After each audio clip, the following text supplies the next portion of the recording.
여러분 구약 성경을 탐독하십니까? 성경을 좀 읽어보시는지 모르겠습니다. 구약 성경은 여러 분류로 나누어지죠. 먼저는 모세가 기록했다 해로 토라라 부르는 오경이 있습니다. 창세기, 출애굽기, 레위기, 민수기, 신명기까지. 그리고 이제 역사서라 부르는 이스라엘이 창세부터 시작된, 그리고 나중에 포로기까지 의 역사가 기록이 되어 있고요. 그리고 그 중간에 시적인 의미들을 담은 지혜서라는 것이 들어가 있습니다. 그래서 지혜서는 이제 보통 이제 시편과 잠언, 전도서, 아가 이렇게 성경들을 좀 보게 되는데, 특별히 솔로몬이라는 왕이 쓴 저작권이 있는 두 권의 책이 있습니다. 지혜서 중에. 아시지요? 뭐가 있습니까? 네, 잠언과 전도서라는 책이 있습니다. 물론 시편 중에도 솔로몬 왕이 적은 시편이 여러 군데 들어있지만, 보통 이제 저작권으로 따질 때는 잠언과 전도서가 이제 솔로몬 왕이 저술했다 봅니다. 물론 저희가 이제 성경 공부를 할 때 저자의 관점을 조금 더 다르게 본 것도 있긴 하지만은, 물론 이제 1차적으로 성경에서는 솔로몬이 저자다라고 명시하게 우린 그렇게 이해했으면 좋겠어요. 근데 이제 솔로몬의 저자인 저작이라고 볼 수 있는 잠언 같은 경우에 정말 지혜로운 말씀들이 많이 기록이 되어 있고, 우리가 실제적으로 어떻게 하나님을 따라가야 될지를 명쾌하게 설명해 주는 책이기도 하죠. 그래서 총 31장으로 매일매일 읽으면 한 달에 한 번씩 읽을 수 있다. 물론 이제 우리가 옛날에 이제 기복신앙이 좀 물들었던 시절에는 학생들이 이 잠언을 매일매일 읽으면 똑똑해져서 좋은 대학 갈 수 있다, 이런 헛소리도 했는데, 그런 책은 아닙니다. 그러나 지혜 보고서이기도 하고요, 읽을수록 도움이 되는 책이기도 합니다. 근데 이 잠언 같은 게 우리의 실생활에 적용해보고 묵상해볼 수 있는 좋은 책이기도 한데요, 근데 또 다른 저작을 했던 이 전도서라는 책은 좀 독특합니다. 여러분, 전도서라는 책을 읽어보셨는지 모르겠지만 핵심은 이래요. 이 땅 아래 것들은 다 허무하다, 헛되니 모든 것이 헛되다라는 책을 솔로몬이 저술했다는 겁니다. 실제로 솔로몬이 하고 싶은 얘기는 명쾌한 것 같아요. 자신이 왕으로, 그리고 이스라엘의 유일무이하게 가장 강대국을 설립했던 자로서 누릴 수 있는 모든 것을 다 누려본 삶의 끝자락에 나는 이것이 너희 삶을 부유하게 행복하게 해줄 수 없음을 가르쳐주고 싶다라는 하나의 선인적 고백을 했던 것이 이 전도서의 고백이죠. 그래서 전도서는 무겁습니다. 진짜 읽으면 이 땅을 우리가 왜 살아가야 되는가, 이 삶 자체가 의미가 있는가, 우리가 직업을 가지고 노동을 하며 생계수단을 삼고 있는 모든 행위가 정말 의미가 있는가라는 회계적인 질문들을 던지는 책이 이 전도서거든요. 그래서 초대 우리 개혁교회가 시작될 때 많은 종교개혁자들이 이 전도서를 정경에서 빼려고 했어요. 이 성경 66권 중에 한 권을 제하려고 했던 겁니다.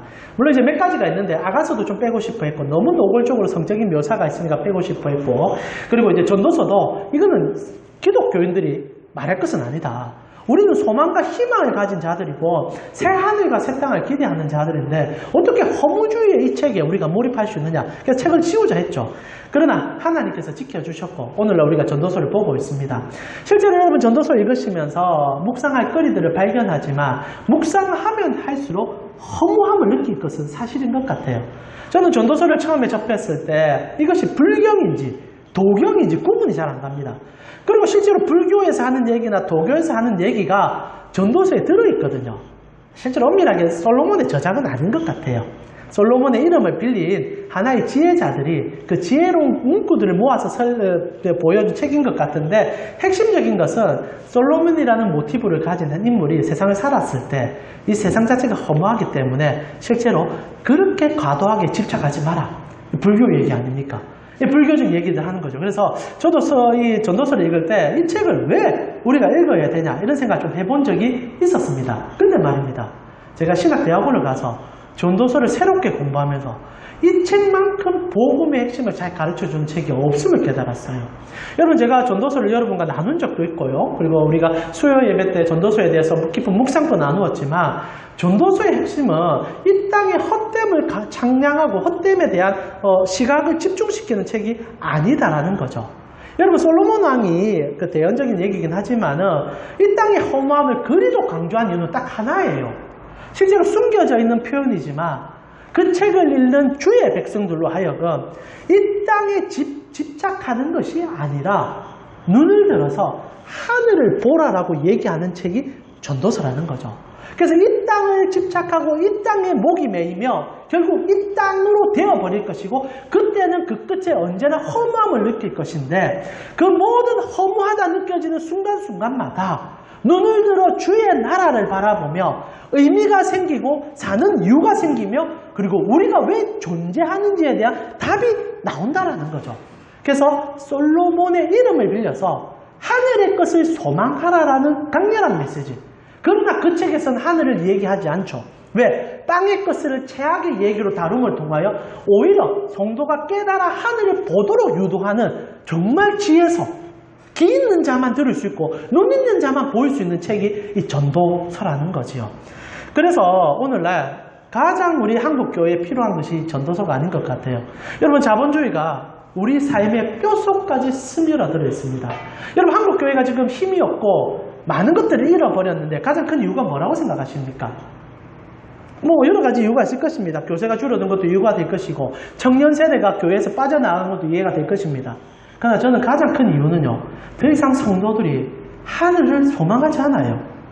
하늘을 바라보지 않는다는 겁니다. 자, 여러분 한번 저를 한번 보시죠. 제가 여러분에게 발칙한 질문을 하나 하겠습니다. 오늘 저녁에 이 예배 도중에 예수님께서 지금 하늘에서 내려오십니다. 전 세계 모두가 예수님을 볼 수 있게 되었습니다. 그럼 여러분 행복하시겠습니까? 주님께서 나팔을 부시면서, 물론 상징적 용어들이긴 하지만 주님이 진짜 오셨습니다. 그리고 여러분들이요 이제 부름을 받는 소위 말하는 휴거의 날이 온 겁니다. 그럼 여러분 정말 춤을 추면서 주님 내 평생에 보고 싶었습니다. 이제 이 모든 굴레를 벗어버리고 하나님 나라로 가겠습니다. 할렐루야 외치겠습니까? 여러분 정말 그러고 싶으십니까? 저의 생각에 여러분 아마 갈등할 것 같다는 생각이 좀 생각할 때 오늘날 우리 많은 교회들이 주님의 오심을 가슴 댐으로 사랑하진 않을 것 같아요. 이 땅에 있는 것들이 너무 많고 그것을 해결해야 될 것이 너무 많다고 생각하기에 진짜 주님이 오신다면 한 일주일만 늦게 아니면 한 달만 늦게 아니면 1년만 늦게 와주시면 안 되겠냐라고 질문할 사항들이 많지 않을까 이런 생각이 듭니다. 그러다 보니 다 힘을 잃어버린 것 같아요. 세상이 바라보는데 하늘 소망이 교회에 없습니다. 우리가 똑같은 거예요. 추구하고 생각하는 바가 이 땅의 것에 몰입되어 있고 땅의 것으로 시작하여 땅의 것으로 끝나는 교회가 되다 보니 어떻게 세상에서 찾고자 하는 자들에게 그 가치를 보여줄 게 있습니까? 그러다 보니 교회가 지금 힘을 잃어버린 것은 너무나 당연하고요. 그리고 갈수록 문제가 생기는 것도 당연한 것 같습니다. 그러나 기뻐하십시오. 이게 당연한 겁니다. 오히려 이리 됨을 통하여 성도가 하늘 소망을 볼 수 있는 힘을 교회가 자생하기 시작하는 것 같아요. 오히려 추구하는 바가 달라지고 가치가 달라지는 현상들이 지금 한국교회의 위기라 말하는 이 시점에 오히려 복됨으로 주어지지 않는가. 실제 교회의 역사는요, 단 한 번도 다수였던 적이 없습니다. 근데 어느 순간에 한국교회에서 30%, 25% 얘기한 것은 교회가 교회답지 않은 모습도 가졌다는 얘기가 될 수 있을 것 같아요. 그래서 오늘 우리는 요한복음을 통하여서 우리가 잃어버린 하늘의 소망이 어떻게 요한을 통하여 전달되고 있는지, 그리고 또다시 성도는 어떻게 하늘 소망을 볼 수 있는지를 고백하는 가운데 우리 말씀 속으로 들어가 그 가치를 바라보았으면 좋겠습니다.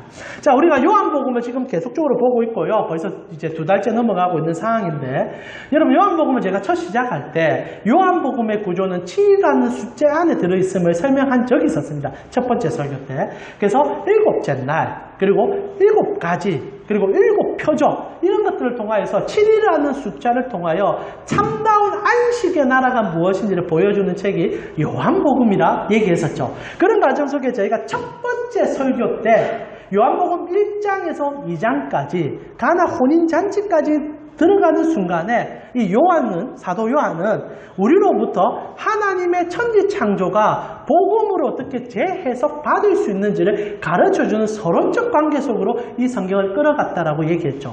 그래서 첫 시작을 우리가 어떻게 시작했었습니까? 요한복음 1장 1절에 태초에 말씀이 계시니라. 이 말씀이 하나님과 함께 계셨으니 이 말씀은 곧 하나님이다 라고 얘기함을 통하여 창세기 1장 1절의 얘기가 도입됨을 가르쳐줬지 않습니까?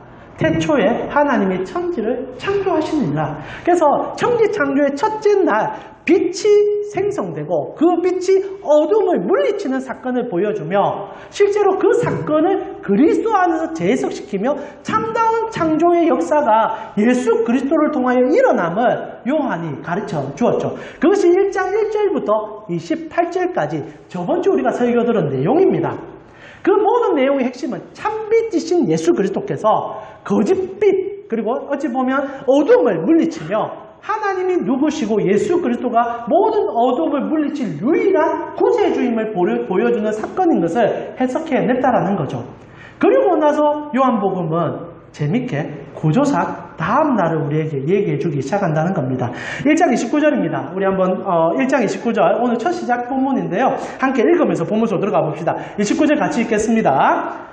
이튿날 요한이 예수께서 자기에게 나오심을 보고 이르되 보라 세상 죄를 지고 가는 하나님의 어린 양이다. 자, 요한은 참 재미있게 29절에 이튿날 얘기를 합니다. 그리고 좀 이따가 또 이튿날 얘기하게 될 거예요. 그때는 이제 제자들을 부르시는 장면 들어가고요. 그리고 또 이튿날 얘기하다가 사흘이 지난 날 이렇게 함을 통하여 첫날 1장 1절부터 시작하여 2장의 1절에서 8절까지 가나 혼인잔치까지 총 7일을 카운팅하기 시작합니다. 물론 우리는 이렇게 이해할 수 있습니다. 이제 이튿날 우리가 저번주 설교를 혹시 기억하실는지 모르겠지만 예수님께서 세례 요한을 처음 만난 장면입니다. 그리고 나서 그 다음 날로 인식할 수 있는 본문이기도 해요. 그런데 핵심적인 것은 요한은 그런 상황 속에서 상징적 요소 또한 넣고 있다는 거죠. 오늘 본문은요 이튿날 일어난 일이에요. 이것은 창세기 1장 1절의 첫날을 요한복음 1장 1절로 끌어갔던 것처럼 창세기 2장 4절부터 등장하는 둘째 날의 사건을 요한복음이 또다시 갖고 오고 있는 상황이라는 거죠. 자, 그렇다면 우리가 첫째 날, 천지가 창조되는 첫째 날에 빛을 만드시고 빛으로 어둠을 분리시키는 사건을 보았다면 하나님께서 둘째 날 뭘 하셨습니까? 이제 이 사건이 오늘 이제 요한의 세례 사건과 너무나 중요한 같이 전복이 일어나는 사건이 된다는 거죠. 여러분, 천지를 창조하실 때 하나님 둘째 날 뭘 하셨습니까? 자, 창세기 1장 6절부터 8절에 보니까 이렇게 기록이 되어 있습니다. 제가 한번 기록 읽어 드릴 테니까 둘째 날 일어난 일을 머리로 한번 그려보십시오. 근데 실제로 안 그려질 겁니다. 자, 1장 6절입니다. 하나님이 이르시되 물 가운데 궁창이 있어 물과 물을 나누라 하시고 하나님이 궁창을 만드사 궁창 아래의 물과 궁창 위의 물로 나뉘게 하시니 그대로 되니라. 하나님이 궁창을 하늘이라 부르시니라. 저녁이 되고 아침이 되니 이는 둘째 날이다. 자, 이게 좀 이상해요. 자, 봅시다. 둘째 날이 되는데 하나님이 물 가운데 궁창이 있다라고 먼저 시작합니다. 여러분, 궁창이 뭡니까? 우리 천을 궁창 얘기하는데 궁창이 뭡니까? 한자어로 보게 되면 푸른 하늘을 얘기합니다. 그럼 물 가운데 푸른 하늘이 있는 겁니까? 아니지 않습니까? 실제로 이 단어는 히브리어로 라카라는 단어고요. 거대한 판을 나타냅니다. 나중에 이제 철기 문명으로 넘어가면 철판을 상징할 때도 라케아라는 단어를 쓰는데요. 이 라케아라는 단어를 씀을 통하여 물과 물 사이에 큰 판이 있었다라는 얘기를 하는 거예요. 그러면 여러분, 물 사이에 판이 있을 수 있습니까? 이건 상징적 요소죠. 실제로 하나님께서 지금 물을 뭔가로 가르심을 보여준다는 겁니다. 판을 둠으로. 그러니까 라케아라는 것이 마치 물리적인 무슨 벽이 있는 것이 아니라, 가름이 있는 것이 아니라 물을 가르는 사건. 그래서 창세기의 둘째 날의 핵심은 가른다는 이미지가 가장 중요하죠. 그리고 가름을 통하여 두 가지가 생성됩니다. 뭐가 생성됩니까? 하늘이 생성이 돼요. 자, 우리 8절에 보았는데 하나님이 궁창을, 그래서 계속 궁창이라는 말을 하지만 나눔을이라고 보시면 돼요. 자름을 위쪽 자름을 하늘이라. 그래서 샤마이라는 단어를 쓰고요. 그리고 이제 둘째 날은 끝나버립니다. 그리고 셋째 날은 어떤 일이 생깁니까? 그리고 자름 반대 부분을 땅이라 칭하는 사건이 생겨요. 1장 9절이지요. 하나님이 이르시되 천하의 물이 한 곳으로 모이고 묻이 드러나리라 하시니 그대로 되었다. 자, 창세기 둘째 날의 핵심적인 것은 처음에 그 궁창으로 표현되는 이 자름을 표현해주고 이 자름을 통하여 하늘이 형성되고 땅이 형성되었다라는 것이 중심입니다. 자, 이건 정확히 붙잡아야 돼요. 자, 우리로서는 창세기를 처음 읽을 때는 단순히 하나님께서 그래서 이 하늘을 만드시고 이 세상의 바다를 만드셨구나 라고 이해해도 괜찮은 본문이지만 요한은 거기서 더 나가고 있다는 겁니다. 물리적으로는 그렇게 해석해야 되는 본문이지만 요한이 예수 그리스도의 창세를 다시 해석할 때는 이 가치를 우리에게 다르게 전복시킨다는 거예요. 마치 태초에 빛이 있으라. 그리고 그 빛이 어둠을 물리치게 한다. 우리로는 근원적인 빛이 만들어졌구나. 그러나 요한이 요한복음을 통하여서 그 이미지를 갖고 와서 우리에게 전달한 것은 그리스도가 진짜 빛이고 세상의 모든 어둠은 그리스도로 인하여 사라지게 될 것이다. 그러나 세상이 아직 깨닫지 못하는데 그 빛이 우리에게 임하였기 때문에 우리는 그 빛을 잡아서 참된 빛으로 들어간다. 창세기 1장 1절을 복음으로 해석해냈지 않습니까? 동일하게 둘째 날에 일어난 사건을 요한은 복음으로 재해석한다는 거예요. 자, 두 가지 이미지가 나옵니다. 자른다, 분리된다. 자, 여러분 사실 창세기에서 둘째 날에 우리에게 주고 싶은 얘기는 자름 속에서 소망이 생성됨을 가르쳐 주는 것을 여러분 잊지 말아야 돼요. 여러분 우리가 이제 살아가며 무엇을 기반으로 무엇으로 살게 됩니까? 자른 그 다음부터 창세기는 셋째 날부터 여섯째 날까지 오직 땅에 집중합니다. 땅에서 씨가 나오고 땅에서 생물이 나오고 땅으로 포함될 수 있는 바다에서 물고기가 나옵니다. 물론 창공의 새들도 존재하긴 하지만요. 모든 우리의 창조의 기반은 땅에 있고 땅을 갈구하고 땅으로 살아가고 사람도 땅을 통해서 생성됩니다. 참 재밌게 만들어진 땅에서 그 흙을 기반으로 인간을 만들어내지 않습니까? 동물을 만들어내지 않습니까? 물론 동물은 하나님 말씀으로 생성되는데 독특하게 인간만 하나님이 창조할 때 흙으로 지었다라는 말을 해줘요. 자, 인간은 가르신 하늘 사이에 먼저 보여준 이 묻히라 부르는 땅 속에서 생성되어 땅을 기반으로 사는 자들이 우리예요. 그래서 첫사람의 이름도 아담입니다. 아담의 뜻은 땅이에요. 땅. 흙이란 뜻입니다. 흙으로 지음받은 자라는 거죠. 그러나 인간이 흙으로 끝나진 않지 않습니까? 하나님이 우리를 처음으로 흙으로 만드신 이유는 흙으로 생성되었지만 아담이 자기의 소명, 청지기의 사명을 끝내며 본향인 하늘로 갈 자였어요. 아담이 죽음을 경험하냐 안 하냐는 신학적으로 논쟁거리입니다.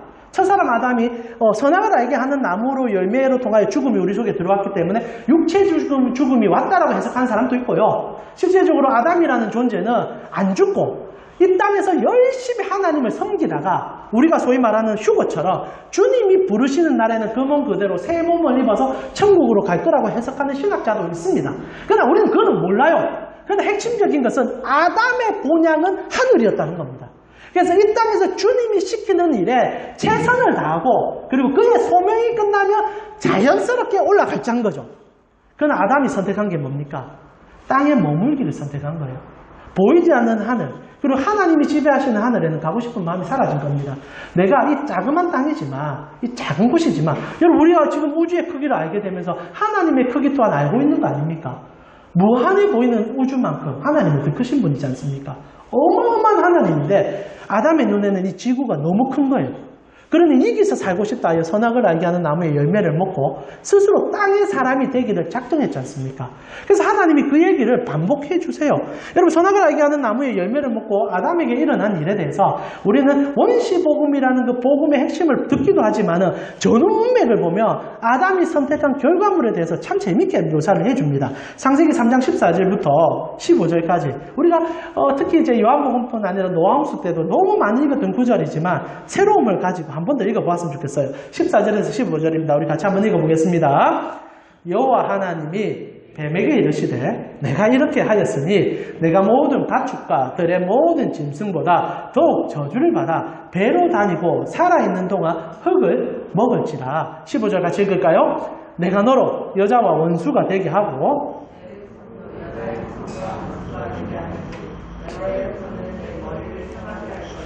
너는 그의 발꿈치를 상하게 할 것이라. 자, 아담이 선악을 알게 하는 나무의 열매를 따먹음으로 땅의 사람으로 존재하게 되는데 그에 대한 상징적 요소로 뱀이라는 유혹자, 소위 말하는 원수막이라고 얘기해도 상관없겠지만 여러분 그런 이제 추상적인 개념보다는 상징적인 의미로 뱀이 흙을 먹는다는 의미, 뱀은 흙을 먹지 않습니다. 그러나 여기서의 의미는 이단들이 이렇게 얘기하더라고요.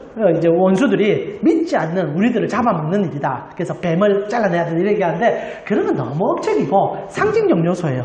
이제 땅을 선택한 자들은 땅의 기반으로 살 수밖에 없음을 뱀이라는 모티브, 유혹의 모티브를 가지고 우리에게 전달하고 있는 거죠.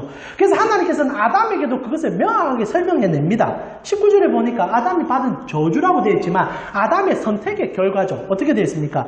내가 흙으로 돌아갈 때까지 얼굴에 땀을 흘려야 먹을 것을 먹으니 너는 그것을 취함을 입었다. 흙으로 태어났으니 흙으로 살 수밖에 없는, 이거는 누구나 가진 인식입니다. 그러나 제일 안타까운 것은 이제 흙이니 흙으로 돌아가는 게 끝이다. 하늘이 사라져버린 거예요.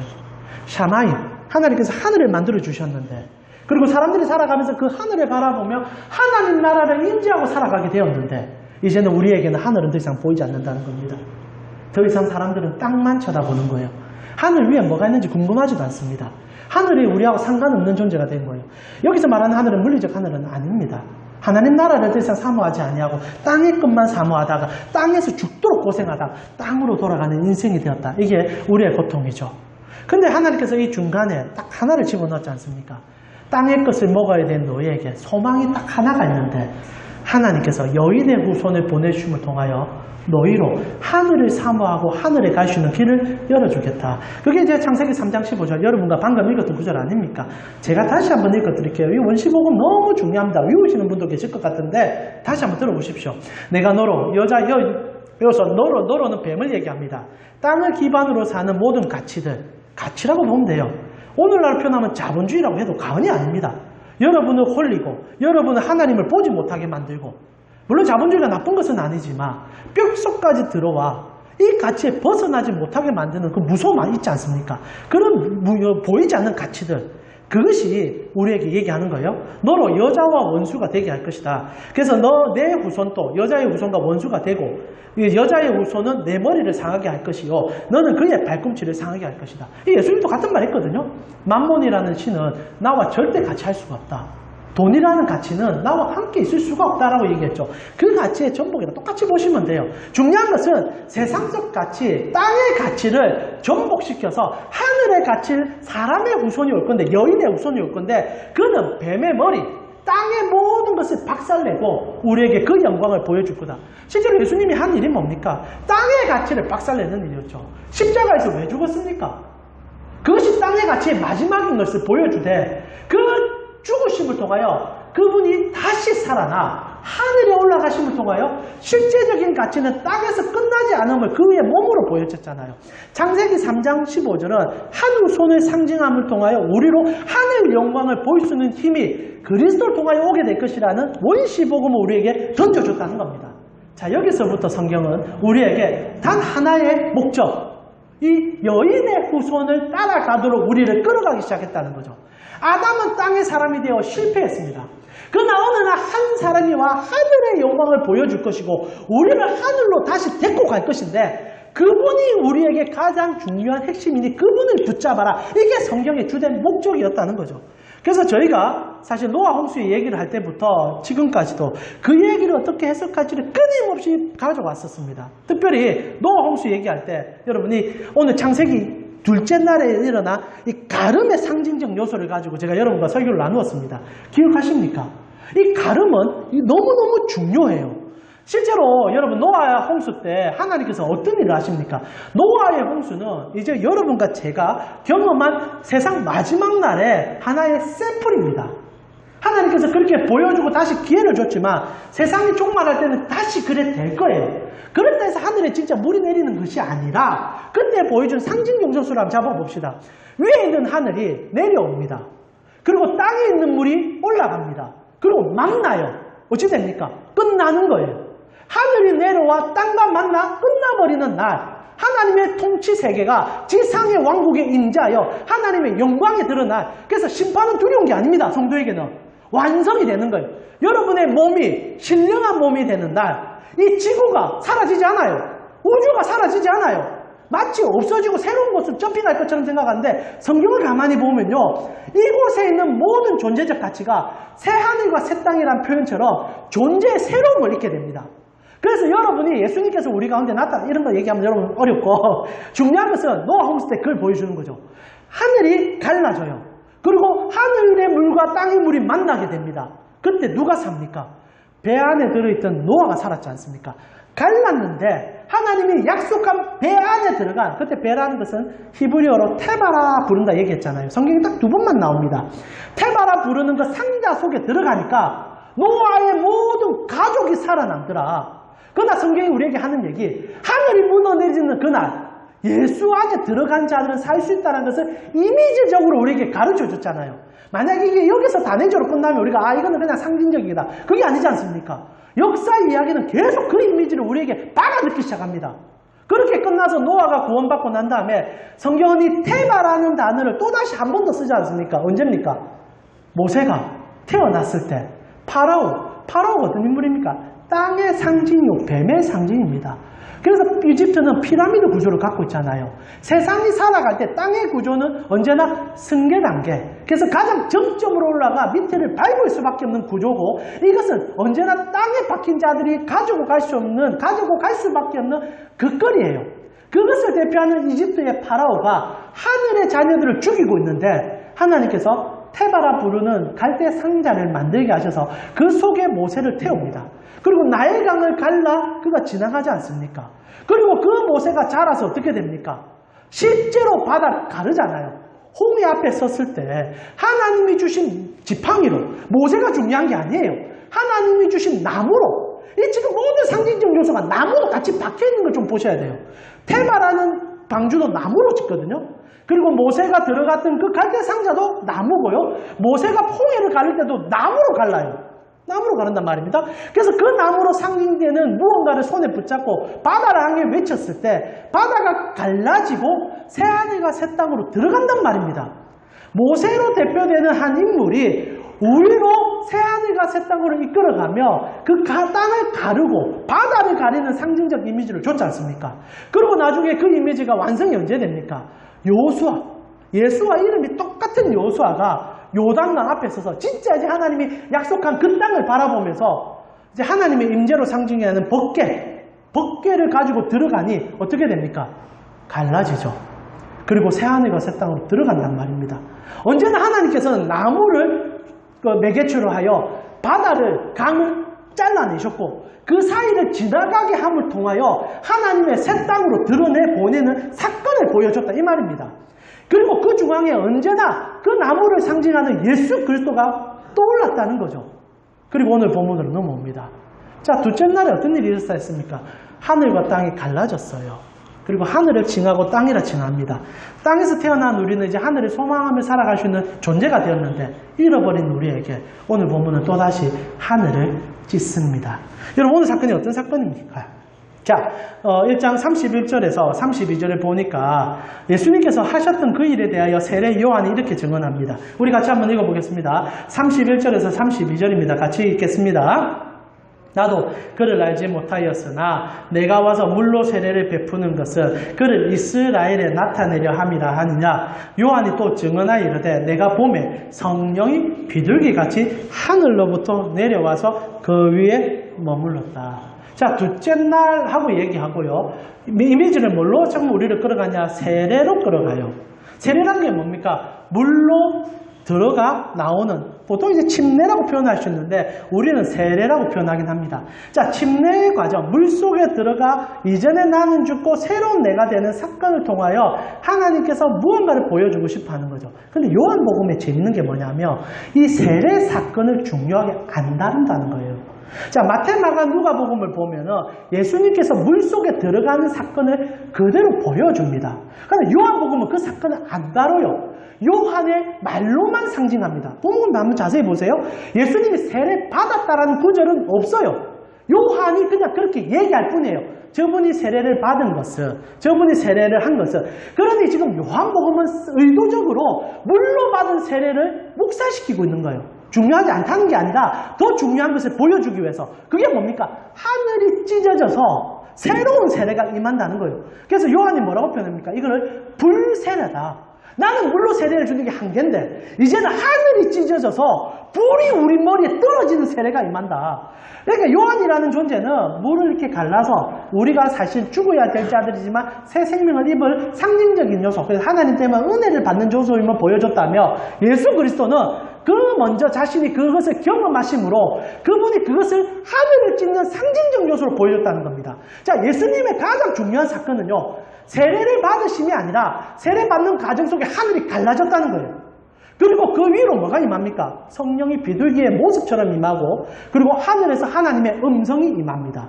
바로 예수 그리스도께서 지금 세례받으면 하늘을 찢어버리는 사건이라는 거예요. 그래서 여러분 꼭 이해하셔야 될 것이, 우리 개혁신앙은요, 침례를 주지 않습니다. 세례를 줍니다. 왜 그런지 아십니까? 이것 때문에 그래요. 보통 우리가 세례를 받게 되면 이전에 내가 죽었다 살아나는 상징적 요소 때문에 강렬합니다. 그래서 침례교회 같은 경우에는 그것으로 인하여 정말 큰 감동을 주거든요. 그런데 우리는 어떻게 합니까? 여러분 세례 이제 받으신 분들 대부분이시겠지만은 목사가 물로 손에 딱 찍어서 성부와 성자와 성령 이렇게 해서 약식처럼 톡톡톡 하고 끝냅니다. 그러니까 사람들이 감동이 덜한 거예요. 아이고 이거 할 거면 한번 확 들어가서 확 나와야지. 이전에 나는 죽고 나는 살아야. 그러나 지금 그게 아니라는 거예요. 우리 개혁교회에서 이렇게 한 이유는 딱 하나입니다. 세례함은 하늘을 찢어서 주님의 영이 지금 너에게 임하는 것이다. 하늘 사람이 된 것을 상징적으로 보여주는 겁니다. 그래서 물로 머리에 임하는 사건. 이것이 얼마나 중요한 사건인지 여러분 기억하셔야 되고, 우리 세례가 얼마나 중요한 가치를 다루고 있는지 여러분 인지해야 된다는 거예요. 지금 예수님께서 이 물로 세례받는 사건 속에 하늘을 찢어서 우리로 그 은혜로 나아가는 사건을 지금 보여주고 있다는 거죠. 그리고 예수님께서 이것을 둘째 날 상징적 요소, 가라짐의 요소 속에 자기를 도입시켜 창세 둘째 날에 일어났던 이제 잃어버린 그 하늘을 나를 통하여 갈 수 있음을 보여주고 있다는 거죠. 그리고 예수님께서 진짜 그의 마지막에 이것을 상징적인 요소가 아니라 물리적인 요소로 하늘을 찢어버리십니다. 여러분 어떻게 하십니까? 예수님께서 십자가 이제 달리십니다.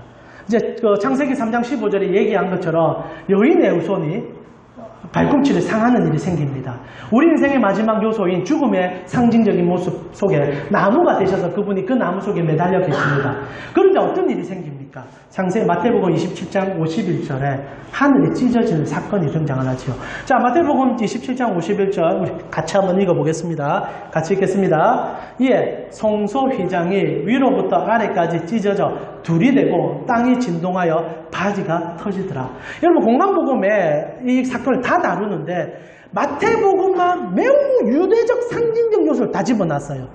누가복음 같은 경우에는 그냥 휘장이 갈라졌다. 이게 끝이에요. 그리고 마가복음 같은 경우에는 위에서 아래로 찢어졌다. 이게 끝인데 요한복음은 독특하게 이미지적 요소들을 많이 집어넣습니다. 이게 이유가 뭐냐? 지금 마태복음 같은 경우에는 유대인들이 아는 상징적 요소를 그리스도의 복음 안에 집어넣고 있는 사건이거든요. 여러분, 예수님이 십자가에 죽었습니다. 이제 하늘과 우리 사이에 찢어짐이 일어나는 사건, 일어나게 되는데요. 가장 먼저 보여주는 게 그리스도가 죽는 날 하늘이 어두워집니다. 그리고 나서 그리스도께서 하신 일이 뭐냐? 자신이 죽음을 통해 하늘로 가는 상징적 요소를 보여주는데 성소에서 기가 막힌 사건이 하나 일어났다는 거죠. 어떤 일이 일어납니까? 성소라는 곳은 성소와 지성소를 가르고 있습니다. 조금 어려운 얘기지만 한번 들어보십시오. 성소는요, 우리가 하나님을 만나기 위해서 갈 수 있는 마지막 단계 속에 소속됩니다. 사실 그 성소라는 곳에는 휘장이 있는데 그 휘장이라는 우리가 표현은 커튼입니다. 거대한 커튼이 있는데 그 커튼 뒤에는 법궤라 부르는 하나님의 임재의 상징이 들어있고 거기에는 아무나 못 들어갑니다. 그러나 1년에 단 한 번 대제사장이 어린 양의 피를 힘입어서 들어가, 어찌 보면 예수 그리스도께서 피 흘림을 상징적으로 보여 그곳에 가서 이스라엘 모든 백성의 죄를 용서하는 일들을 했었죠. 그래서 하나님과 우리 사이에는 다가갈 수 없는 언제나 커튼이 있었는데 오늘 예수님께서 십자가에 죽는 날, 여러분 휘장이 뭐라고 되어 있습니까? 휘장이 위에서부터 아래로 찢어졌다 되어 있죠. 하나님 대신 예수님께서 지상에서 자신의 몸을 찢으심으로 하늘의 문을 찢고 계셨습니다. 그래서 하나님께서 그 모습을 바라며 성부 하나님께서 당신의 아들의 죽음으로 하늘이 찢어지는 모습을 보며 당신도 당신의 손을 내밀어서 하늘을 찢고 계셨다는 거예요. 그것이 휘장에서 나타난 상징적 요소입니다. 여러분, 우리가 만약 휘장을 찢는다면 밑에서 위로 찢어야 될 것입니다. 그러나 휘장은 위에서부터 아래로 찢어지는 거예요. 하나님이 찢으신 거죠. 그리고 어떤 일이 일어납니까? 땅이 진동하고 바위가 터집니다. 자, 우리의 중심 기반인 땅이 흔들리게 되고요. 바위가 무엇이냐? 성경의 바위는 모두 다 권력과 힘을 나타냅니다. 그게 다 터져버리는 거예요. 이제는 하늘의 영광이 우리를 주도하는 삶이 주어졌다는 겁니다. 예수 그리스도께서 죽어주심으로 그분이 오늘 하늘을 갈갈이 찢어버리시고 우리로 하늘로 올라가시는 길을 열어주고 계시다는 거죠. 그것이 오늘 예수님께서 보여주신 상징적 요소 둘째 날의 이미지라는 겁니다. 그래서 마태복음은 이 이미지를 우리에게 강렬하게 전달해요. 하늘을 찢었습니다. 예수가 죽으심으로 우리 모두는 그리스도와 함께 하나님 나라로 가시는 자들이 되었어요. 그래서 마태복음은 바위가 터져 나아가자 무엇이 일어났느냐? 52절에 27장 52절에 53절에 아마 다 아시는 구절이지만 간혹 지나가면서 무슨 구절이냐 싶었던 구절일 건데 함께 읽어보겠습니다. 같이 읽겠습니다. 52절입니다. 무덤이 열리며 자던 성도들의 몸이 많이 일어나되 예수의 부활 후에 그들이 무덤에서 나와서 거룩한 성에 들어가 많은 사람에게 보이니라. 이제 더 이상 죽음이 우리를 지배하지 못한다는 거예요. 하늘에서 찢어지니 땅도 찢어지고 죽은 자들이 일어났다라고 얘기합니다. 그러나 안타깝게도 이때 살아났던 사람들은 결국 다 다시 죽어서 돌아갑니다. 그러나 그냥 돌아간 게 아니죠. 이제 예수님께서 찢으신 하늘로 돌아간 자들이 되었다라고 성경은 얘기한다는 거죠. 소망이 이제 저기 있는 사람이 되었다는 겁니다. 사랑 우리 가운데 성도님, 요한은 오늘 이 둘째 날의 세례받음의 이미지를 통하여 우리에게 이것을 끌어가고 있습니다. 그리고 우리가 성도로서 무엇을 잊어버렸는지를 가르쳐주고 있다는 거예요. 여러분, 요한복음에 왜 물세례를 그렇게 중요하게 여기지 않는 줄 아십니까? 이게 간습이 되었고 형식이 되었기 때문입니다. 실제로 이것을 받음을 통하여 하늘을 봐야 되는데 초대교회 요한의 공동체가 물세례는 열심히 받아서 교회 멤버십은 되는데 이것이 상징하는 하늘의 성도가 되질 않는 거예요. 그냥 교회 멤버십으로 만족하고 교회에 소속됐으니까 내가 좋아하고 그것이 끝나니 요한이 너무 답답했던 겁니다. 그래서 이제 너희가 봐야 될 것은 하늘이다. 너희는 여기서 사는 인생이 아니다. 여기서 끝나는 인생이 아니다. 우리는 나그네요. 하나님께서 자신의 몸을 찢어서 저 하늘의 나라를 보여준 그 나라를 가기 위해서 이 나라를 살아가는 자들이다. 소망이 어디 있느냐? 너희의 눈은 무엇을 보고 있느냐? 그 말은 묵직한 주제를 가지고 던지고 있다는 겁니다. 사랑하는 우리 가운 성도님, 여러분은 저번 한 주가 무엇을 눈에 담으시며 무엇을 같이 삼아 사셨습니까? 아담이 탐욕으로 집어먹었던 땅의 가치가 전부가 되어 거기에 매몰되어서 거기만 바라보진 않으셨습니까? 세상이 우리를 그리할 수밖에 없게 만듭니다. 그거 없으면 못 살고 그거 없으면 힘을 잃게 되어 있는 건 맞습니다. 그래서 뱀이 무서운 거예요. 뱀이 힘이 있습니다. 그러나 하나님께서 오늘 말합니다. 그건 예수님께서 그의 몸으로 다 담아 당신의 몸을 다 찢어가지고 하늘을 갈갈이 다 찢어놓았다. 성도요, 더 이상 땅을 향하여 눈을 주지 말고 예수 바라보고 예수를 통하여 하늘을 한 번쯤은 바라봐라. 하늘이 너희의 것이요, 하늘이 너희와 함께한다. 하늘의 힘이 너희의 근본이요, 하나님이 너희의 아버지 되신다. 성도가 하늘을 봐야 된다 이 얘기예요. 성도가 하늘을 소망으로 둬야 된다 이 얘기입니다. 여러분, 더 이상 힘을 잃어버리지 맙시다. 돈이 많아진다고 성도가 힘이 있는 게 아니에요. 권력의 중앙에 올라간다고 성도가 힘이 많아진 게 아니에요. 하늘을 잃어버리면 모든 것을 잃어버린다 생각하여 하늘을 쳐다보는 자가 진짜 힘 있는 자입니다. 성경 뭐랍니까? 그런 자들에게 세상 권세도 어떻게 할 수 없더라. 그런 자들은 세상이 짓밟아도 일어서더라. 그들을 하나님이 도우시더라. 말씀을 마무리해서 저희가 요즘 누가복음 묵상하는데 예수님께서 이렇게 말했지 않습니까? 더 이상 세상 너무 두려워하지 말라고, 너희의 생명의 주관자를 두려워하고 하나님을 바라보고 하늘을 앙망하면서 살아라고 얘기해 주셨단 말입니다.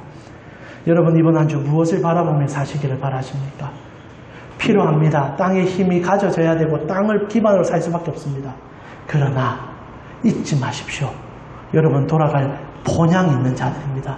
그거 잊어버리면 안 돼요. 너무 불쌍한 거예요. 하늘을 잊어버리면요, 정말 불쌍한 자들이에요. 하늘을 쳐다보시고요, 내 소망이 여기서 끝나는 것이 아님을 알고, 그래서 오히려 이 세상에 더 헌신하십시오. 그리고 나누어 주십시오. 뿌리십시오. 그리고 주님께로 갈 욕심을 가지십시오. 소망을 가지십시오. 그때 하나님 나라가 여러분에게 완성될 것입니다. 이제 우리 시간을 뚫고 우리 함께 찬양 드리면서 이번 한 주 둘째 날에 하늘을 가르셨던 하나님의 상징적 요소를 복음 안에 집어넣어 요한은 우리에게 강렬하게 외칩니다.